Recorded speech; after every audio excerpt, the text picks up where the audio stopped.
bien, je vous souhaite la bienvenue à ce spectacle de contes. Ce spectacle de contes qui est dédié aux femmes. Vive-nous. La forêt des contes est devant vous. La porte est ouverte.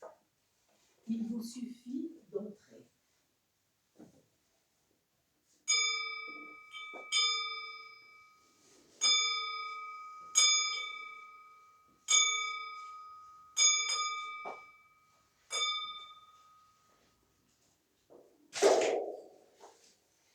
Il n'y a pas si longtemps, je parlais avec ma grand-mère de mon grand-père, qui lui est parti il y a longtemps.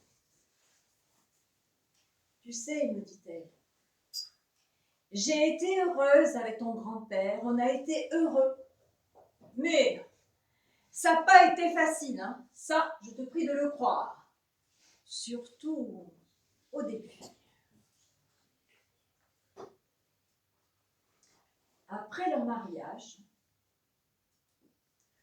mon grand-père et ma grand-mère habitaient dans une ferme isolée, une petite ferme isolée, dans un pays froid. Lui, chaque jour, travaillait au champ, pendant qu'elle restait à la maison et s'occupait de tout le reste et de leur premier bébé. Un soir, lui rentre à la maison très en colère. Y en a marre, moi, tous les jours, je travaille dehors, sous la pluie, dans le vent, dans le froid, pendant que toi, tu es au chaud, à la maison et au repos.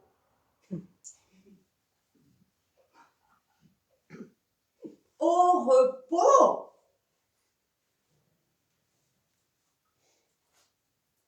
Au repos.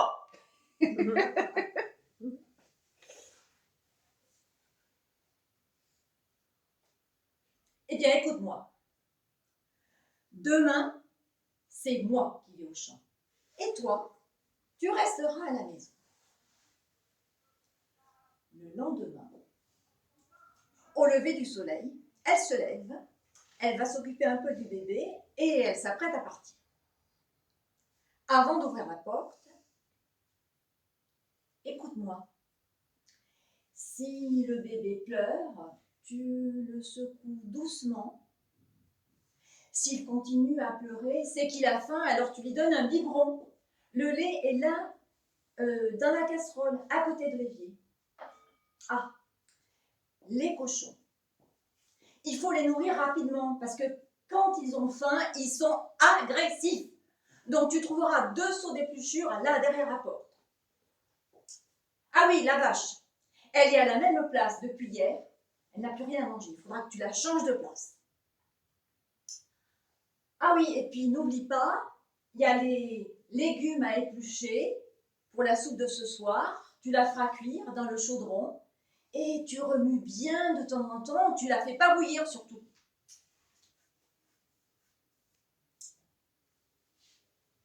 Et la voilà partie. Mais elle rouvre la porte. Alors, repose-toi bien, mon chéri. La voilà partie. À peine a-t-elle tourné le dos que le bébé pleure. Donc lui s'approche du berceau, il le secoue doucement, mais c'est un homme impatient, alors il le secoue de plus en plus fort. Résultat, le bébé hurle.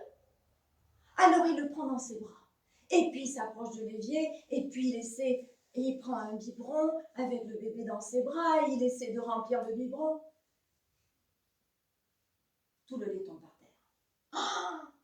Bon, il repose le bébé dans le berceau et il prend une serpillière et il commence à essuyer. Et tout d'un coup, il pense, les cochons! Ah, Il prend les 2 seaux d'épluchure, il se dirige vers l'enclos des cochons. Les cochons sont agglutinés contre la porte. Il tire le verrou. À peine il a tiré le verrou qu'un cochon pousse la porte et s'enfuit et se dirige vers la maison. Il vide les seaux d'épluchure, il referme l'enclos et le voilà reparti à la maison. Il entre dans la cuisine.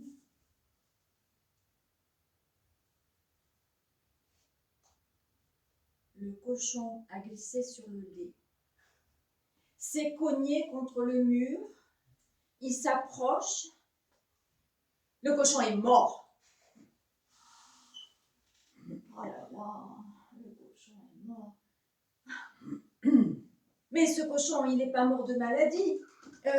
On va pouvoir le manger, mais il faut que je le saigne, que je le découpe, que je le sale pour le conserver.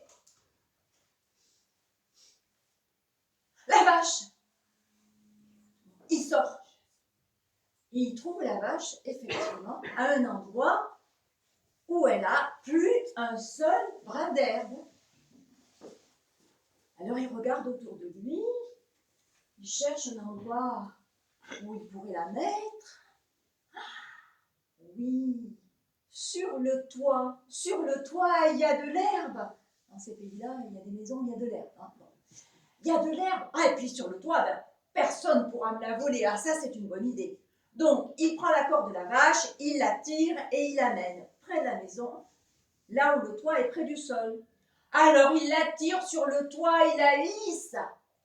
Et la vache se met à manger. Mais la corde, comment je vais l'attacher? Ah ben, il lance la corde dans la cheminée et il redescend. Il s'en va dans la cuisine. Ah, la soupe. Il prend un chaudron, il le met sur le feu. Ah, la vache. Il rattrape la corde, il l'attache à sa jambe et il se met à éplucher des légumes. Le temps a passé. La nuit va bientôt tomber, c'est l'hiver. La femme rentre des champs. Elle entend le bébé hurler de loin. Elle se précipite. Elle va s'occuper du bébé et c'est là qu'elle entend un cri dans la cheminée. « Au secours! Au secours! Je suis coincée dans la cheminée! Va vite couper la corde de la vache! » La corde de la vache? Oui, oui, je l'ai mise sur le toit. Ah, elle pose le bébé, elle sort et effectivement, la vache pend sur un côté de la maison. Alors elle coupe la corde et elle entend un grand boum. La vache s'affale par terre. Elle rentre dans la cuisine. Et c'est là qu'elle voit les jambes de son mari qui dépassent du chaudron où il est tombé la tête la première.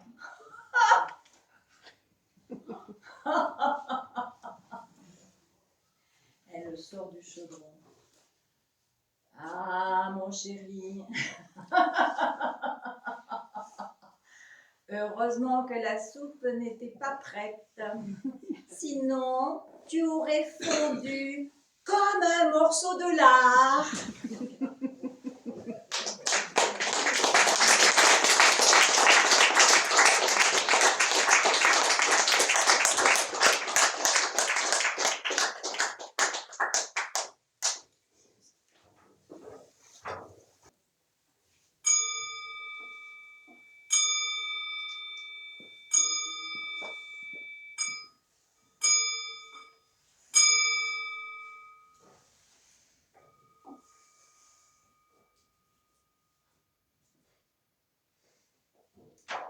Dans ce village vit un cordonnier. Une simple échoppe, une humble maison, un petit jardin. De l'autre côté de la rue se trouve un commerçant. belle bedaine, beaux habits, ongles soignés. Ce monsieur est riche, très riche. Et il s'enrichit aux dépens de ses voisins. Il prête de l'argent. Ah oui, il prête, hein, oui, il prête facilement. Mais il demande à ce qu'on lui rende au centuple. Aussi, le cordonnier se promet-il de ne jamais avoir à demander à ce voisin. Jamais je n'entrerai dans ce jeu-là. Mais la vie, vous savez ce que c'est, les chopes, les impôts, l'URSSAF, la taxe foncière. Voilà. Un jour, les huissiers frappent à sa porte. Le cordonnier est bien embarrassé.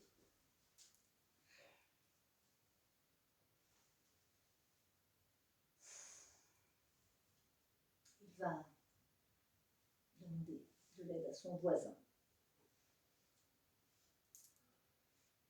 Mon ami, oh, comme je suis désolée de te voir dans cet état. Ouais, tu sais, je peux te prêter tout l'argent dont tu as besoin.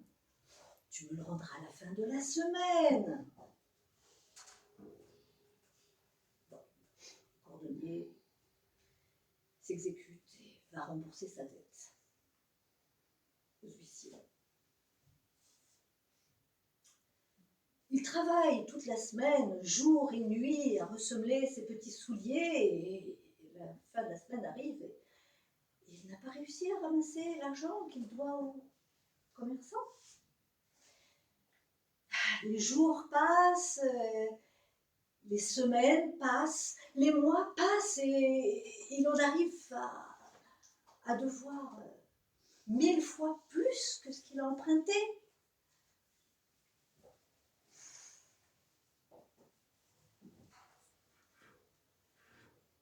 Alors le commerçant vient le trouver. Mon ami, tu vas devoir me rembourser l'argent que tu m'as emprunté. Sinon, je pourrais me saisir de ton échoppe, de ton jardin, de ta maison. Le cordonnier est effondré. Qu'est-ce que je peux faire pour me sortir de là?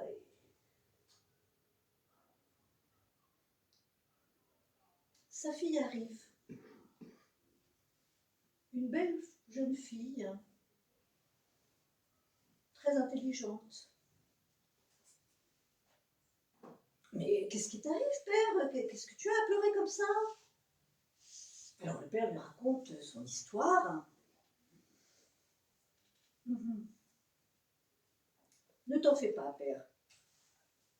Je vais négocier ta dette. Elle monte à sa chambre, choisit une jolie tenue, sobre.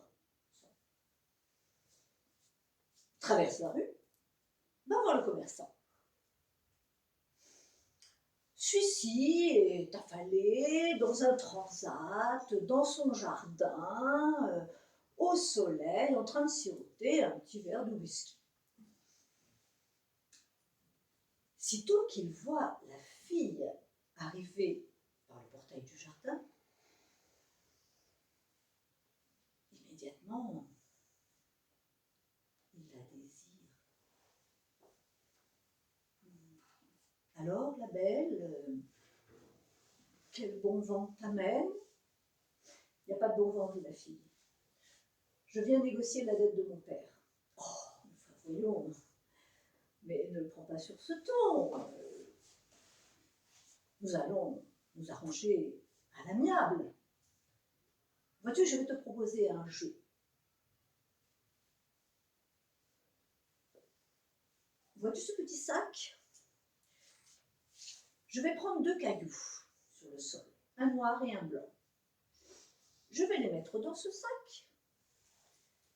Et toi, tout simplement, tu fermeras les yeux et tu choisiras un des cailloux. Si le caillou que tu as choisi est noir, ton père ne doit plus rien et tu retournes chez toi. Écoute, si en revanche le caillou est blanc, ton père ne me doit toujours plus rien. Je te demanderai de rester avec moi.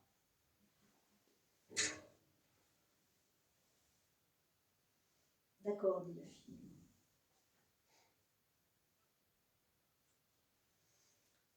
Le bonhomme se baisse, ramasse 2 cailloux, les met dans le sac.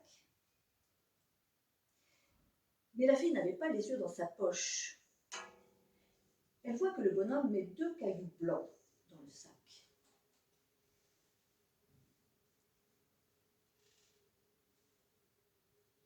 Elle ferme les yeux, plonge sa main dans le sac, en retire un caillou. Oh, oh que je suis maladroite, j'ai laissé tomber le caillou. Oh, mais enfin, mais comment maintenant vais-je savoir celui que tu as choisi?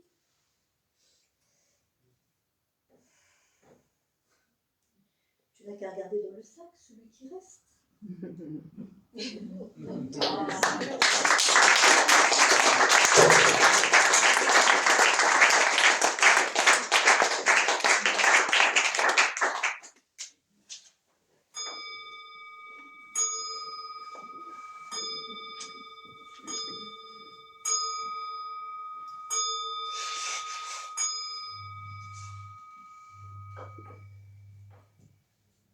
Dimanche 22 juin, 2 heures du matin, une route départementale, nuit de canicule.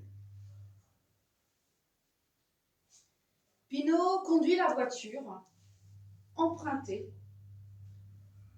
au frère de Milos. Il voit le premier, les 2 filles devant, sur le scooter. Hé Milos, tu vois ce que je vois? Non mais t'as vu comment c'est fringué? En short? Non mais, elle cherche des histoires. Ouais, elle cherche. C'est sûr. Et on va s'amuser un peu. On va les doubler à fond la caisse. Elles vont nous sentir passer. Pinault appuie sur l'accélérateur, rejoint le scooter. Quand il est juste derrière, coup de klaxon, crissement de pneus, appel de phare. Au moment où il dépasse le scooter avec les vitres ouvertes, hurlement obscène. Les 2 filles sur le scooter, recroquevillées avec leur casque intégral, ressemblent à E.T.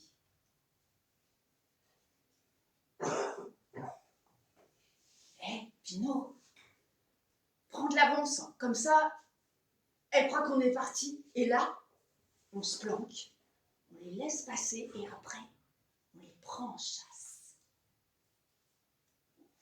Pinault accélère.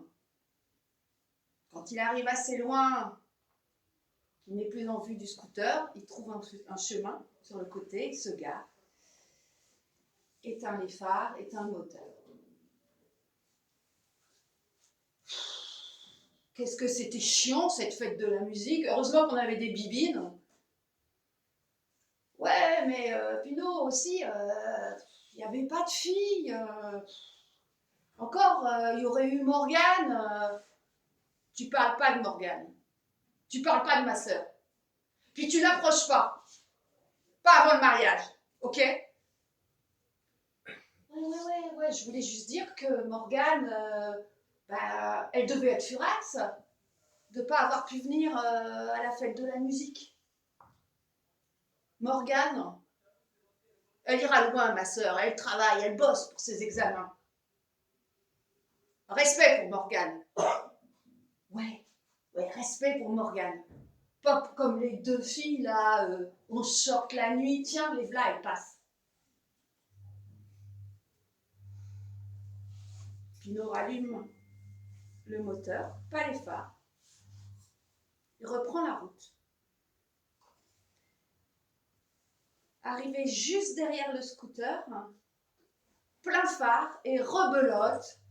Appel de phare, coup de klaxon, hurlements obscènes. Un flot de terreur se déverse jusqu'aux deux jeunes filles. Hé, tu vois ce que je vois? Elle est en train de téléphoner. Elle a sorti un téléphone, elle est en train d'appeler les flics. Ça se balade la nuit comme ça et ça appelle les flics. Ouais, on a le temps de leur donner une bonne leçon avant qu'ils arrivent. Vas-y, colle-les bien. Pinot accélère. Il appuie sur l'accélérateur, de plus en plus. Le scooter est obligé d'accélérer devant. La route entame une descente. Pinot continue à accélérer. Soudain, le scooter se met à zigzaguer. Il rate son virage, termine sa route contre la barrière de sécurité.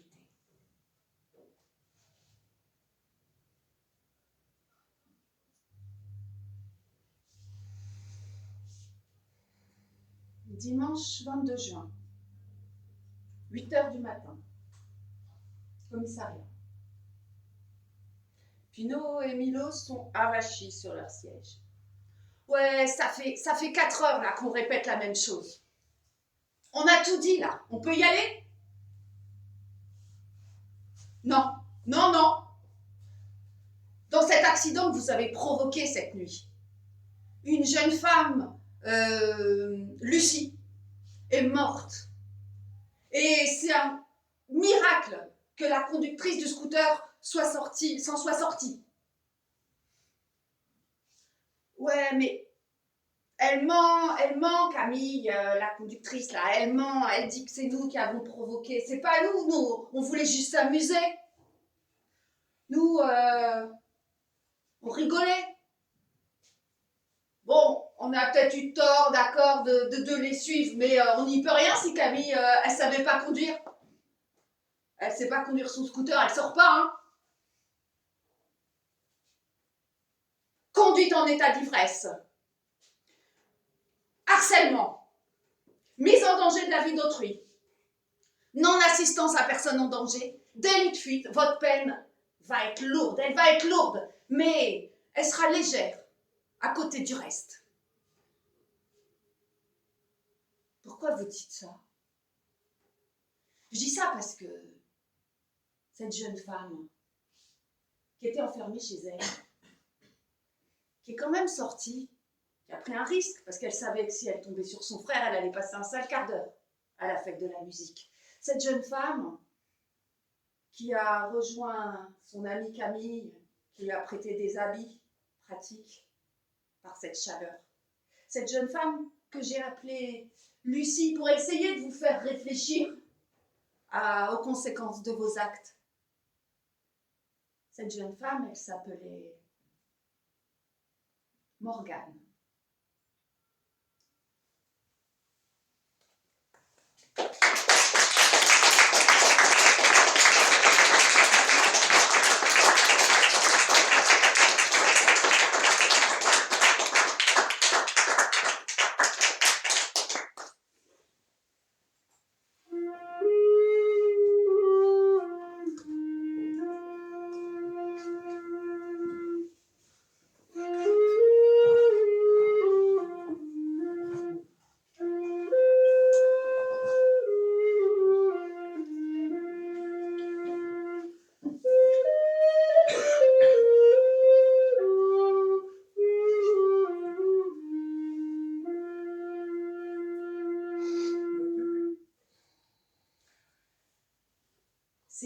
l'histoire d'un roi. Un roi qui n'était pas comme les autres rois. Celui-là, c'était un guerrier.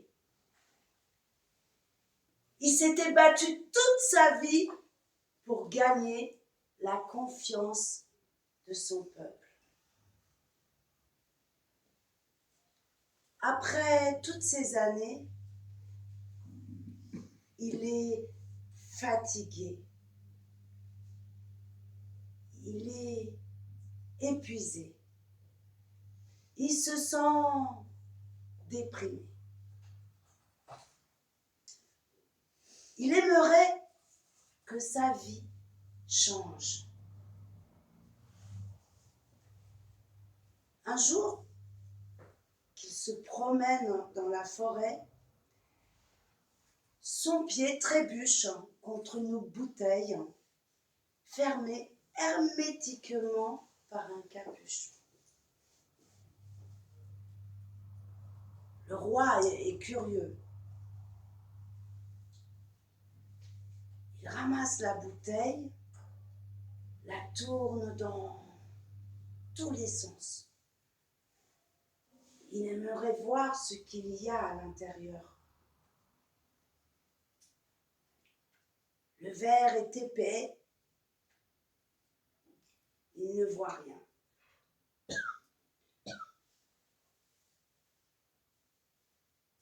Il prend la bouteille, débouche le capuchon. C'est alors qu'une fumée gigantesque, épaisse, jaillit de la bouteille. Les feuilles des arbres frémissent. Apparaît dans la fumée un géant. Un géant qui lui dit « Oh mon bon roi, je t'attendais depuis si longtemps, je suis là pour toi. Je vais exaucer 2 de tes vœux. Un vœu aujourd'hui, l'autre la prochaine fois. Eh bien, je t'écoute. »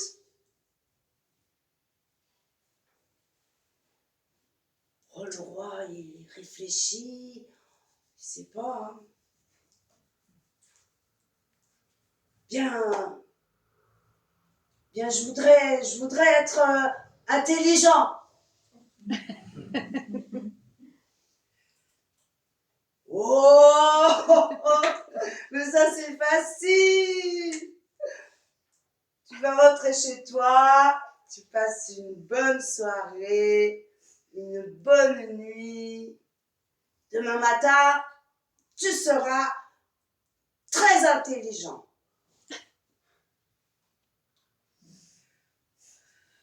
Le roi rentre, passe une bonne soirée, dort paisiblement. À son réveil, il est plein d'énergie. Il convoque ses conseillers. Toi, tu vas devenir directeur d'une école. Toi, une université. Moi, je vais dessiner les plans. Allez, tout le monde au travail. Hop.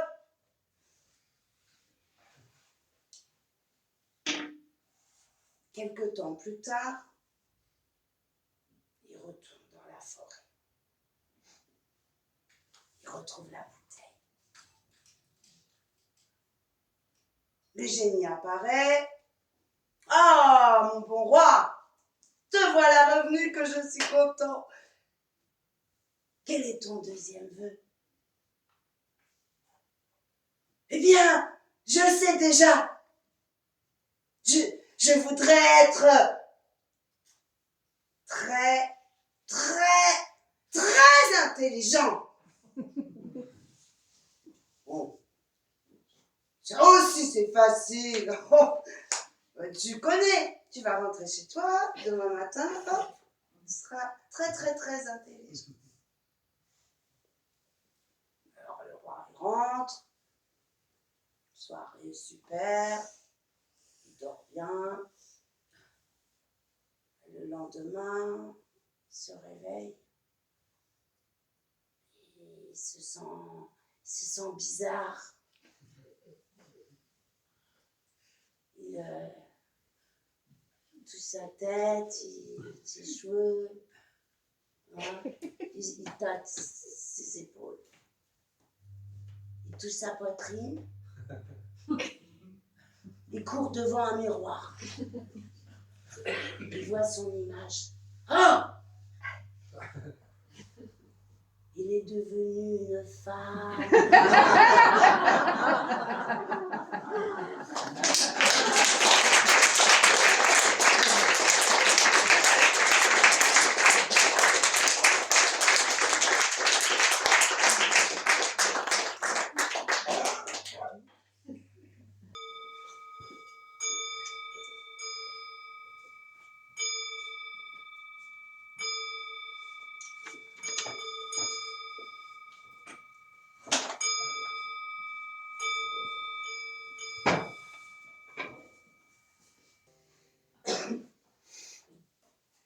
Ça va être de la musique de la Renaissance espagnole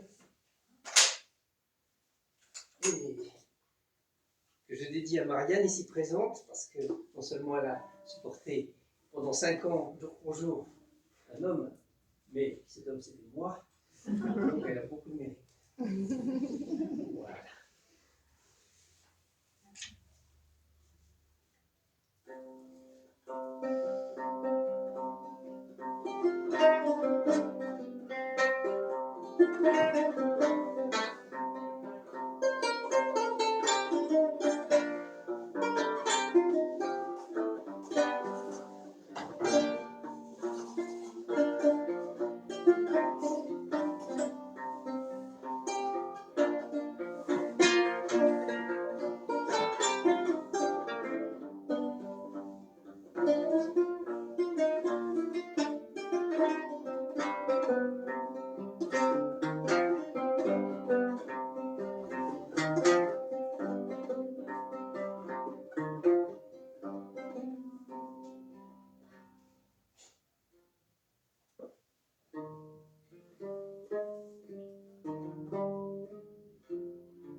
je peux vous annoncer que nous allons jouer une petite musette d'un monsieur qui s'appelle Brown.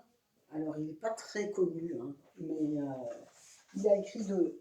Oups, je fais le ménage en même temps, pardon. Il a écrit de jolies choses. La musette, c'est bien sûr une pièce de musique. C'est aussi un instrument de musique qui est une petite cornemuse avec un soufflet qu'on actionne au bras. Et ça a un son très doux, contrairement à certaines cornemuses qui sont très sonores.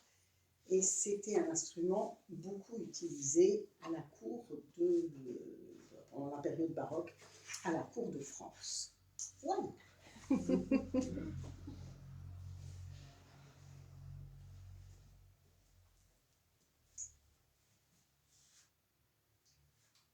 On voit le sol.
C'est un jeune juge qui rentre de voyage.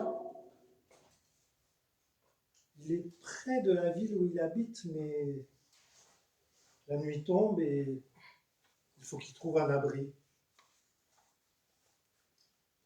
Il voit au loin une petite lumière, il s'en approche. C'est une chaumière.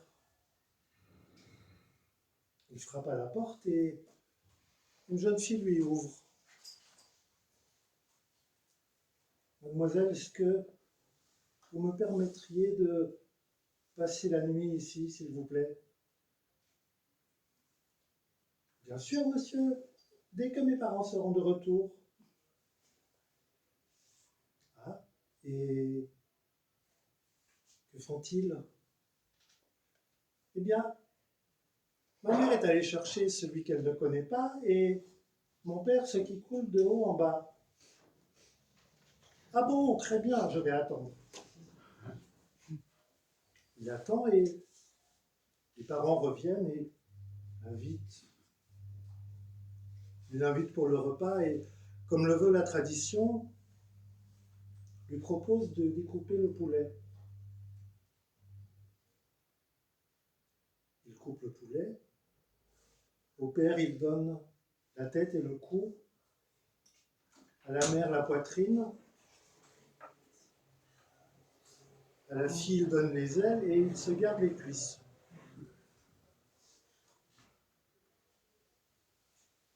Après le repas, ils vont se coucher. Comme la pièce est très petite, les parents laissent leur lit au juge et vont se coucher sur un matelas au sol avec leur fille.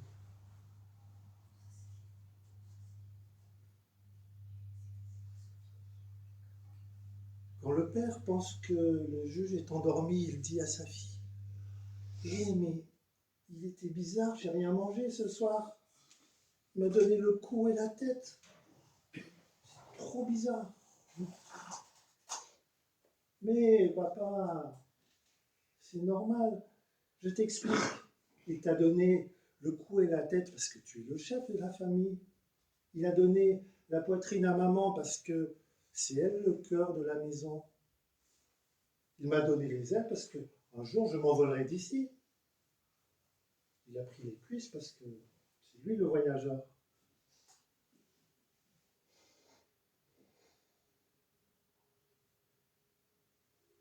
Le lendemain matin, il se trouve que le juge ne dormait pas et il a tout entendu. Il dit au paysan: « Merci pour votre accueil, mais demain je veux que vous veniez au tribunal. Vous viendrez ni de jour ni de nuit, ni à pied ni à cheval, ni nu ni habillé. »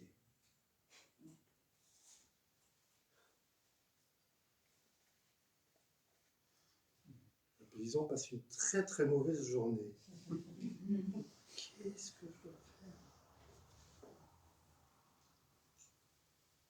Le soir, sa fille le voit, l'air déconfit, et lui demande: « Mais papa, qu'est-ce qu'il y a? C'est quoi cette tête ?» Il lui explique ce que le juge lui a demandé. « Ah, t'inquiète, je sais ce qu'il faut que tu fasses. » Le lendemain, un peu avant minuit, les gens de la ville sont témoins d'un drôle de spectacle. Un homme nu, sous un filet de pêche, à califourchon sur une chèvre, avec les pieds qui traînent par terre. Et à minuit pile, il se trouve devant le juge. Le juge est très content. Il dit: « Bravo, bravo, monsieur. Mais dites-moi, ce n'est pas vous qui avez eu cette idée, n'est-ce pas? » Non, c'est ma fille. Très bien, je m'en doutais. Eh bien, demain, vous reviendrez. Cette fois, vous répondrez à ces 3 questions. Qu'est-ce qui est le plus riche? Qu'est-ce qui est le plus rapide? Et qu'est-ce qui est le plus équitable? À demain.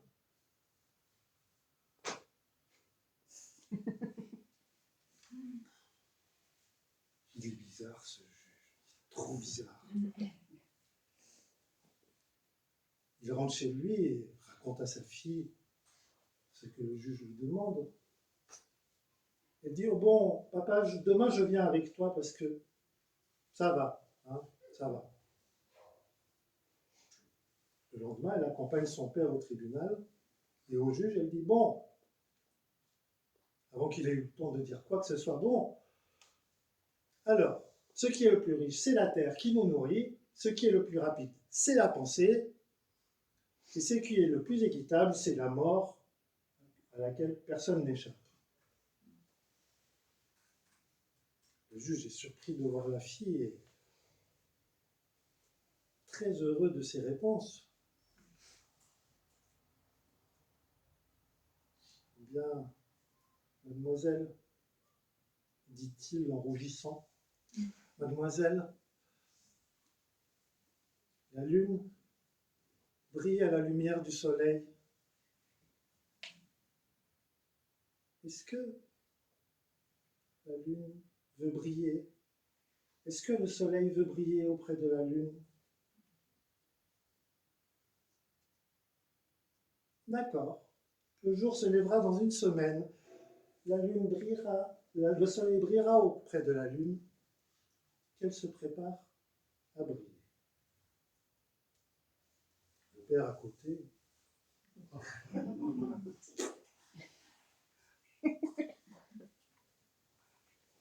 Au retour, il demande à sa fille, mais explique-moi, c'est quoi ce dialogue débile? Il dit, papa, c'est pas débile. Il m'a fait une demande en mariage et j'ai accepté.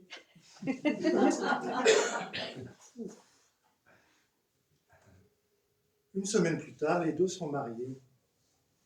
Après les festivités, elle se retrouve tout seule et le juge lui dit, vraiment, j'ai de la chance de t'avoir trouvé. D'avoir trouvé une femme aussi intelligente, aussi pleine d'esprit. Je vous avais entendu le soir où j'ai dormi chez vous, je t'avais entendu répondre à ton père, lui expliquer pourquoi j'avais découpé le poulet comme ça. Et puis, j'avais compris en arrivant ce que tu voulais dire quand tu as dit « Ma mère est allée chercher celui qu'elle ne connaît pas ». C'est qu'il est sage-femme.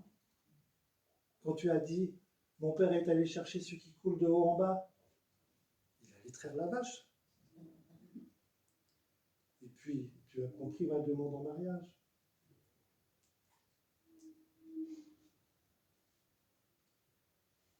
Le soleil brille par la lune brille par la lumière du soleil. Mais la lune n'aime pas les éclipses. Alors, jamais, jamais, tu m'entends, tu ne t'occuperas de mes jugements. Si tu le fais, tu quitteras les lieux immédiatement. D'accord, mon mari, d'accord. Pendant très longtemps, tout se passe très bien. Mais un jour, en passant devant le tribunal, la jeune femme voit un homme assis par terre en train de pleurer. Elle lui demande, mais monsieur, qu'est-ce qu'il y a? Et il lui explique. Voilà, hier mon frère est venu avec sa mule m'acheter du grain. Pendant que nous remplissions nos sacs, ma jument a mis bas. Quand nous sommes revenus, mon frère a vu le poulain, il a dit, il est à moi, c'est le poulain de ma mule. Je lui ai dit, mais non, les mules ne peuvent pas procréer. Il a insisté, on allait voir le juge, et il lui a donné raison. La jeune femme est choquée par ce jugement. Elle dit à l'homme, suivez-moi, je vais vous dire ce qu'il faut faire. Ils vont derrière le tribunal et ils lui expliquent ce qu'il doit faire le lendemain. Le lendemain, quand le juge arrive devant le tribunal, il voit son plaignant de la veille en train de jeter du blé cuit sur la chaussée. Mais qu'est-ce que vous faites? Mais vous êtes complètement idiot. Non, monsieur le juge, je sais, moi. Mais j'ai jamais entendu ça. Vous semez du blé cuit sur de la terre battue. Monsieur le juge, si une mule peut donner naissance à un poulain, le blé cuit peut cuire sur de la terre battue. Le juge admet son erreur, il fait rendre le poulain à cet homme, puis il rentre chez lui en colère. C'est toi, j'en suis sûr, il n'y a que toi pour avoir des idées pareilles. Alors, comme je te l'avais prévenu, tu vas partir immédiatement. Tu peux prendre une chose. Ce à quoi tu tiens le plus, tu peux l'emporter.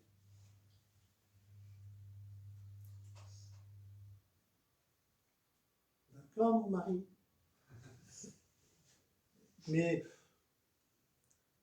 je te prépare un beau repas encore ce soir et je m'en irai après. D'accord, ok. Le soir venu, il a préparé un très très bon repas avec un très bon vin. Et dans ce très bon vin, il a mis un somnifère. Le juge se calme, puis il s'endort. Le lendemain matin, il se réveille, j'ai mal de tête. Il est dans une caisse.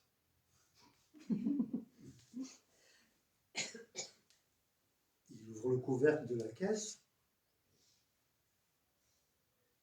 Il est dans la chaumière de ses beaux-parents.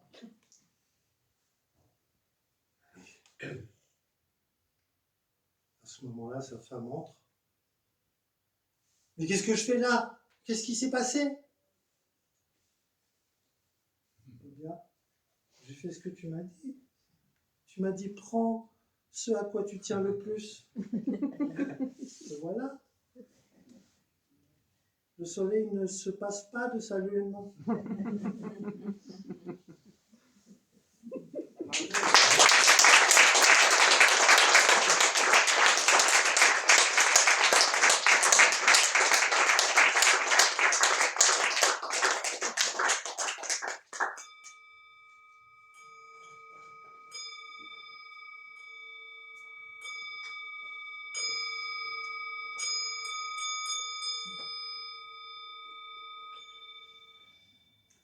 Elle, c'était une princesse. Bien sûr, elle était très belle. Elle était aussi fine, intelligente, astucieuse. Toute jeune encore, elle avait décidé de prendre sa vie en main. Que personne ne lui dicterait son chemin. Arrivée à l'âge de se marier, elle a déclaré que l'homme qu'elle épouserait, l'homme auquel elle donnerait son cœur, l'homme avec qui elle partagerait son lit, devrait être imaginatif, créatif, poétique. Pour le trouver, elle a imaginé une épreuve. L'homme qu'elle épouserait devait réussir à remplir sa chambre en un seul jour. Remplir totalement, du sol au plafond, d'un mur au mur opposé, sans qu'il ne reste aucun vide. Alors, on a fait placarder cette épreuve partout dans le pays, même au-delà des frontières. Et les prétendants sont arrivés très, très, très, très nombreux. Alors, certains arrivaient avec des charrettes remplies de blé, de riz ou de mil. D'autres arrivaient avec des ânes chargés de ballots remplis de plumes. C'est malin, ça, hein? Certains arrivaient avec des brouettes chargées de pétales de fleurs chatoyants, sentant divinement bon. C'était bon. Les plus orgueilleux, pensant éblouir la princesse, arrivaient avec des caravanes de chameaux portant des coffres de pièces d'or et de pierres précieuses. Tous passaient l'épreuve. La princesse était là, les recevait aimablement, souriait gentiment. Mais il restait toujours un petit coin en haut du plafond, où, au bout d'un moment, les plumes se tassaient. Enfin, elle souriait gentiment, mais elle secouait la tête. Et les prétendants repartaient tout à fait déconfits, les uns après les autres. Et puis, le temps a passé, les prétendants sont arrivés de moins en moins nombreux, et puis, il n'y en a plus du tout. La princesse souriait toujours. Enfin, un jour, on voit arriver sur la route menant au château un jeune homme de fort bonne mine, simplement vêtu, tout seul, avec à l'épaule un petit sac de toile. Le jeune homme arrive à la porte du château, dit qu'il souhaite passer l'épreuve, mais que il n'est pas pressé, la journée n'est pas encore bien avancée. Est-ce qu'il peut auparavant visiter le jardin, par exemple? Oui, bien sûr. Alors il visite le jardin, il pose plein de questions à tout le monde, il s'intéresse à tout, il respire chaque fleur, il montre quelques connaissances en botanique, c'est un fin jardinier. Et puis, comme il a encore le temps, eh bien, ma foi, on lui propose de visiter le palais. Et là, c'est pareil, il s'intéresse à tout, il s'émerveille, ce palais est splendide, et il badine avec les uns, avec les autres, c'est tout à fait charmant. En début d'après-midi, il sort dans le jardin, il s'allonge à l'ombre d'un arbre et fait une sieste. Et puis, il accepte le thé qu'on lui propose en milieu d'après-midi avec des petits gâteaux. Et là encore, ça bavarde, ça discute, tout cela est très gai, très, très, très sympathique. Et comme la nuit commence à tomber, il demande à être conduit dans la chambre. Il y entre, tout seul. Il s'assied par terre. Il ouvre son petit sac de toile et en sort un petit chandelier en cuivre terni, tout cabossé. Il fiche un morceau de bougie dedans. Il bat son briquet.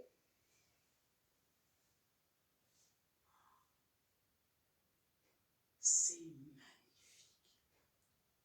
Une lumière chaude, un peu fragile, un peu incertaine, un peu vacillante, mais douce, pénétrante, éclaire toute la chambre. Toute la chambre.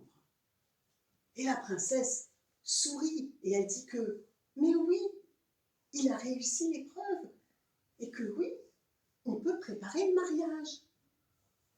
Alors, les préparatifs du mariage ne durent pas bien longtemps, vous pensez, ils avaient eu le temps de s'organiser depuis le temps. Et les voilà marié, c'est une fête somptueuse, c'est gai, ça chante, ça rit, il y a de la musique partout, des danses partout, des tenues absolument somptueuses. C'est un très très beau mariage, tout le monde est très content. Et au soir, quand les jeunes mariés se retrouvent dans leur chambre, la princesse dit à son mari, tu sais quand même que tu n'as pas tout à fait rempli mes conditions. Tu n'as pas vraiment réussi l'épreuve. Ah bon, pourquoi? Eh bien, sous le chandelier, il est resté un petit cercle d'ombre. Ah oui, oui, tu as raison. Mais pourquoi n'as-tu rien dit? Pourquoi m'as-tu accepté comme époux? Eh bien, vois-tu, je suis exactement comme cette pièce que tu as remplie de lumière. Il restera toujours en moi une petite zone d'ombre et de mystère que nous devrons protéger et respecter.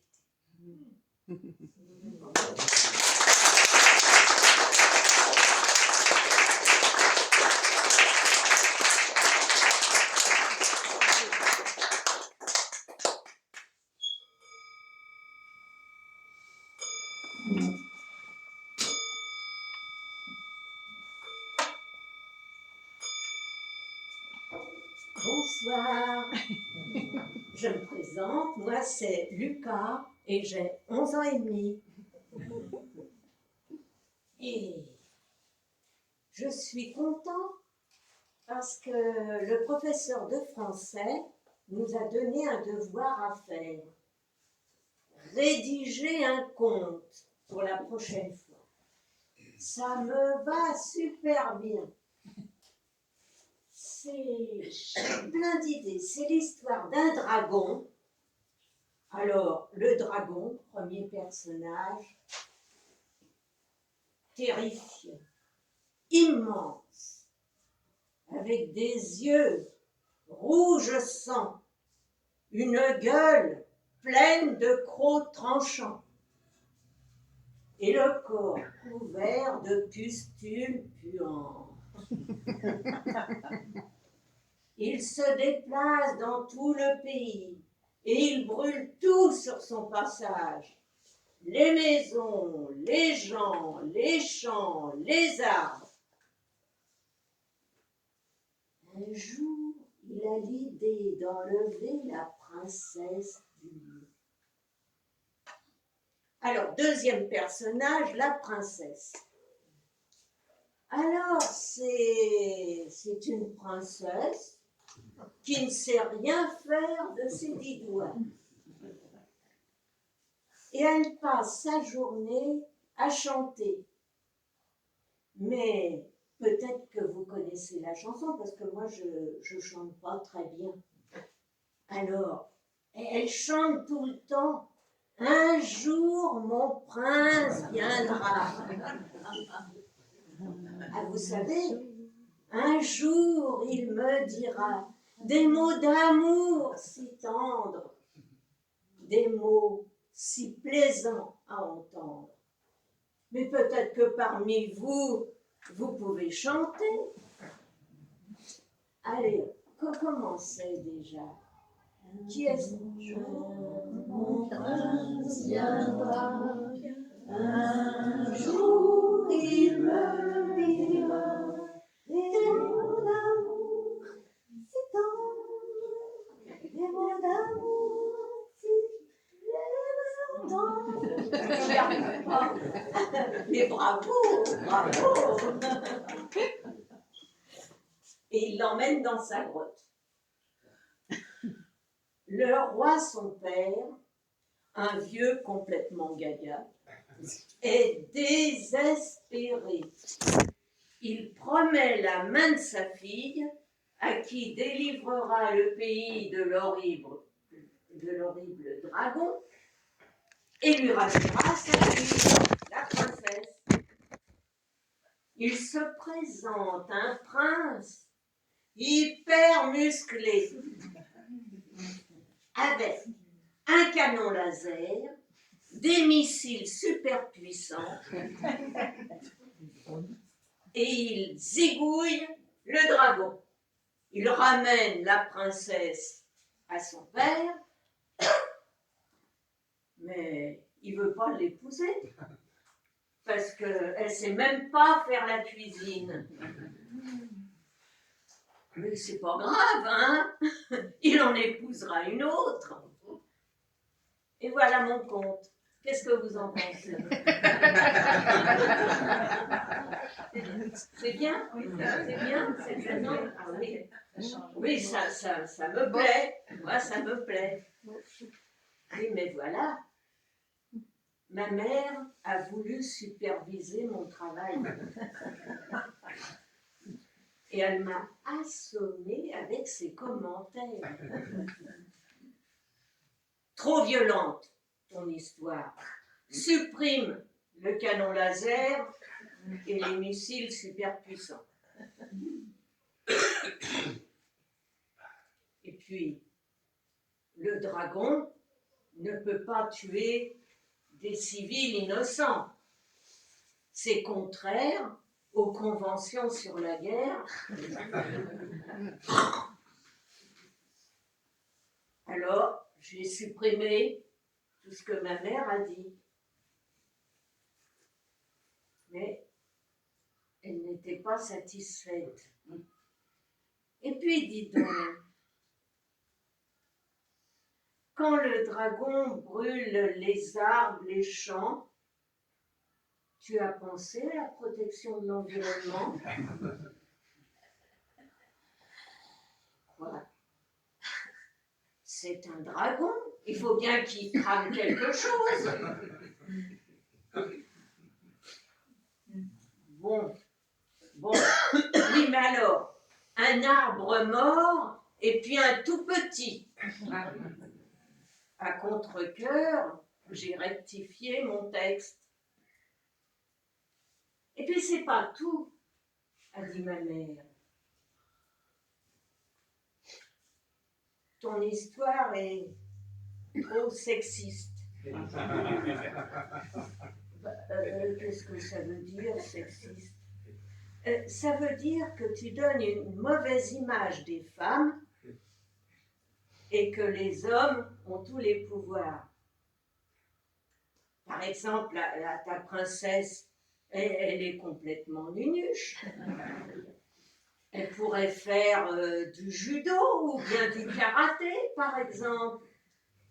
Et puis le prince, c'est pas un Rambo. Il pourrait montrer ses sentiments, rougir en voyant la princesse, verser une larme quand elle le prend dans ses bras.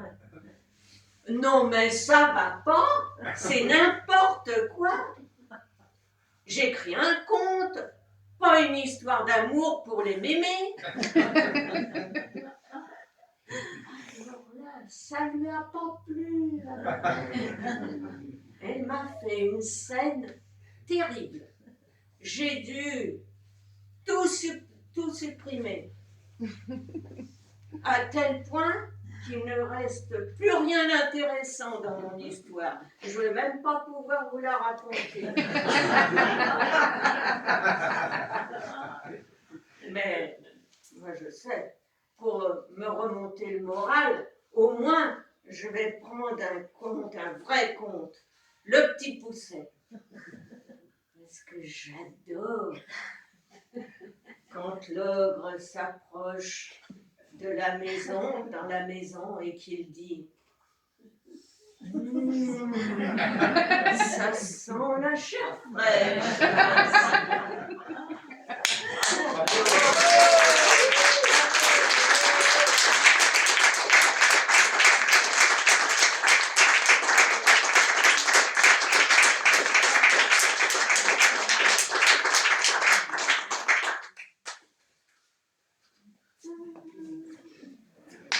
Bravo.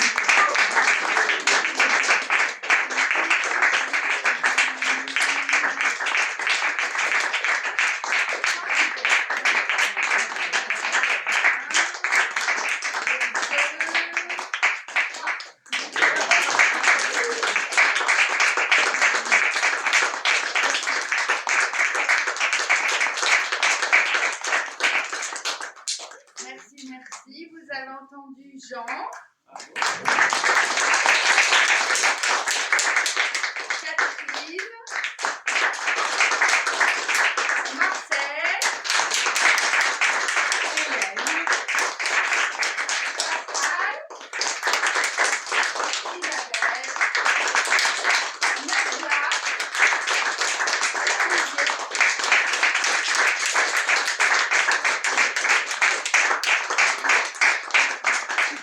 Merci, cher public de la Serma.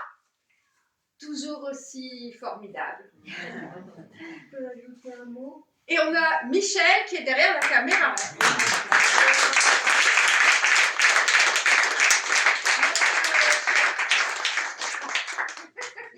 Notre formatrice, Michel.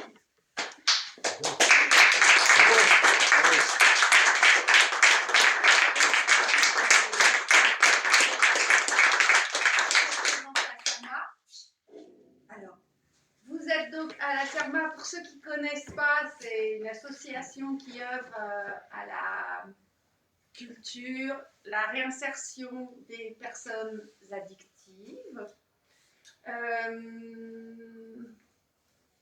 Il y aura un chapeau qui va circuler. Donc n'hésitez pas à donner pour la Serma, qui, comme toutes les associations, en a bien besoin. Et ne partez pas aussi parce que nous vous proposons de grignoter, de boire quelque chose avec nous, du sucré, du salé, et d'échanger avec nous si vous avez envie de rester un petit moment pour un after.